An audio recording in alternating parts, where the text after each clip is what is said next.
Hola, ¿qué tal compañeros y compañeras? Espero se encuentren muy bien. El día de hoy hablaremos sobre un tema muy importante, la fosforilación oxidativa.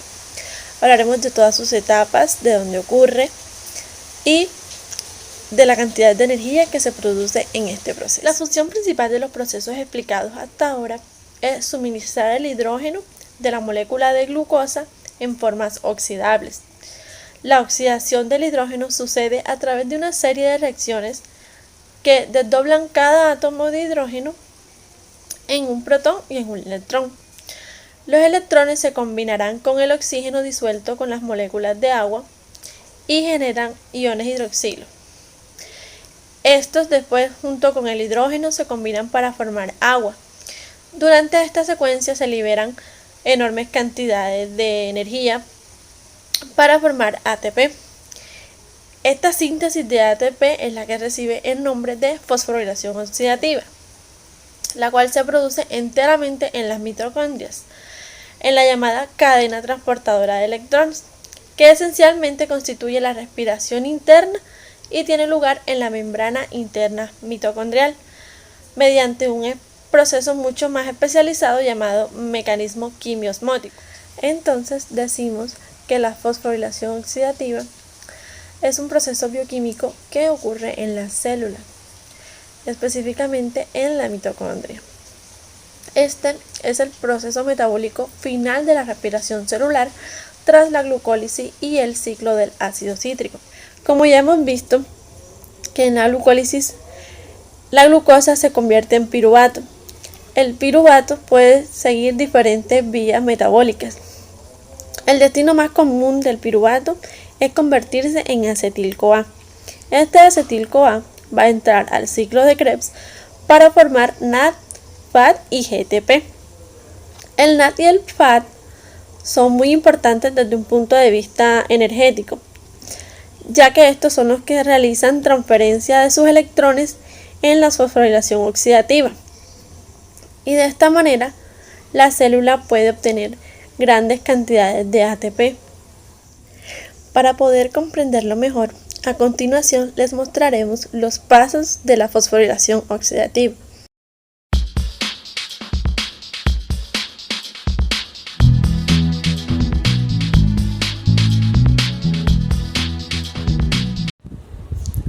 Había una vez un gato que iba caminando y se encontró con un ratón. El ratón fue devorado por el gato e ingresó al intestino, donde finalmente los polisacáridos son degradados a monosacáridos, y es ahí donde aparece la glucosa. Luego, la glucosa va a la célula, específicamente al citoplasma.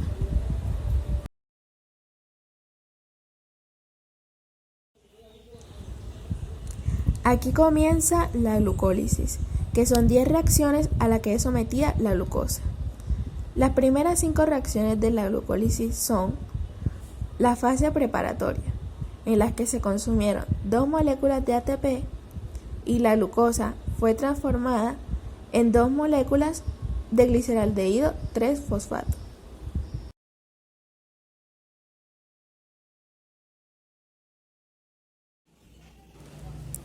Las 5 reacciones restantes son conocidas como la fase de beneficio, ya que se obtienen 4 moléculas de ATP. Pero debido a que las 5 reacciones anteriores se consumieron 2 moléculas de ATP, en los productos finales de la glucólisis se obtienen solo 2 moléculas de ATP, 2 piruvatos, 2 NAD y 2 hidrógenos.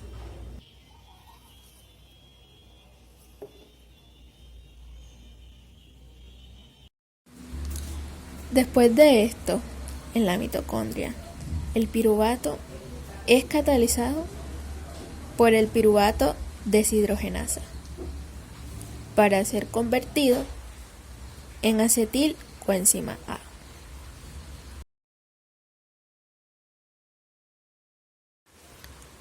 Ya sabemos que como producto de esta reacción se genera un acetil-coenzima A y como subproducto se genera un poder reductor en forma de NAD y una molécula de dióxido de carbono.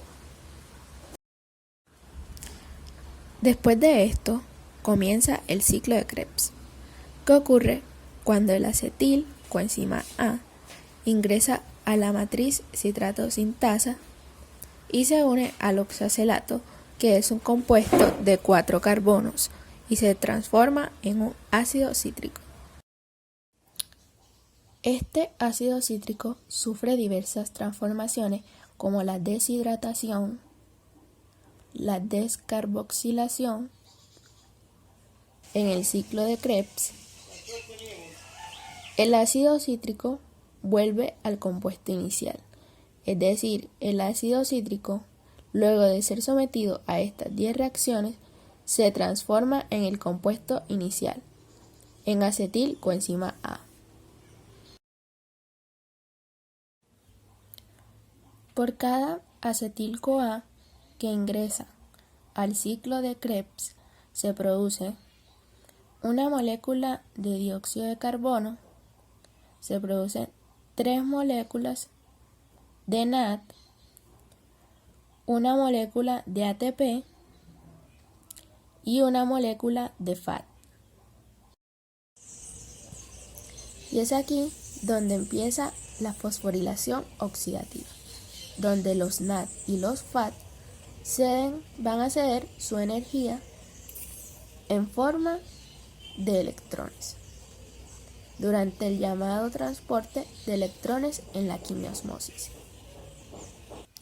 La quimiosmosis es durante la mayor parte de las células van a producir el ATP.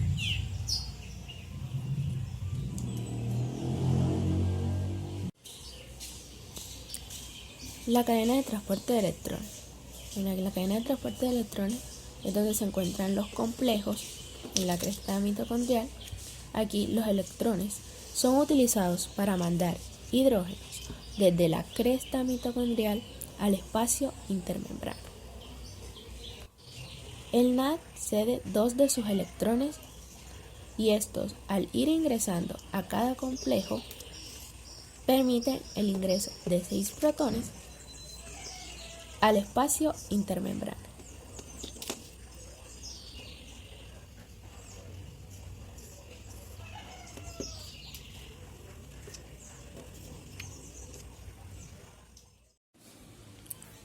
Aquí tenemos al complejo 4, conocido como citocromo C oxidasa. Va a transferir los electrones que posee al oxígeno, formando finalmente una molécula de agua, para que estos electrones deslocalizados no se unan con otras moléculas dentro de la célula. El paso de los protones por la ATP sintasa, que es el último complejo, el complejo 5, crea un gradiente de concentración que genera energía. Para protones por la ATP sintasa, que es el último complejo, el complejo 5, crea un gradiente de concentración que genera energía para que esta proteína pueda adherir un fosfato al ADP para formar finalmente ATP.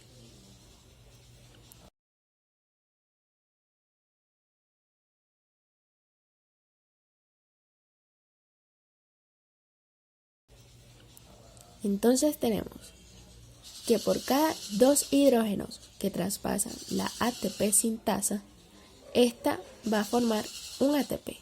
Es decir, que por cada un NAD se producen 3 ATP. En el caso del FAT, este cede sus electrones al complejo 2, por lo que pasan 4 protones al espacio intermembrano. Por lo que un FAT va a producir 2 ATP.